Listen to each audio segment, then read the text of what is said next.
সবাই বাংলাকে সোনার বাংলা বানাবে তারা বলছে। সোনার বাংলা হঠাৎ করে কেউ বানাতে পারে না। স্যার একটা পার্শ্ব বিষয়, কিন্তু এটাই পুরো ব্যাপার না।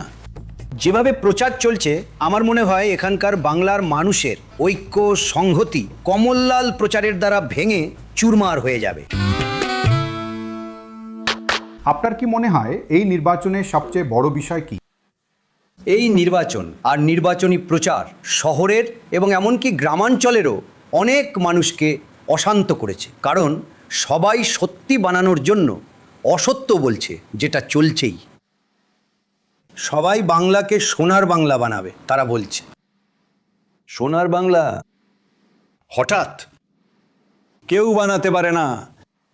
তাহলে আপনার মতে বড় বিষয়টা কি? এই নির্বাচনের সবচেয়ে বড় বিষয় কি?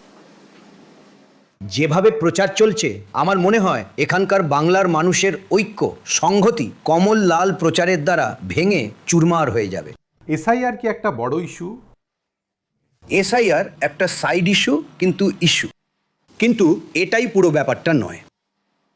কেন্দ্র থেকে আসা নেতা আর এই রাজ্য থেকে যাওয়া নেতাদের প্রচারের যে ধরন, তারা যেভাবে প্রচার করছে, তারা লোকান্না ধর্ম জাত আর জানেন বর্ণ বদলের ভিত্তিতে ভাগ করছে।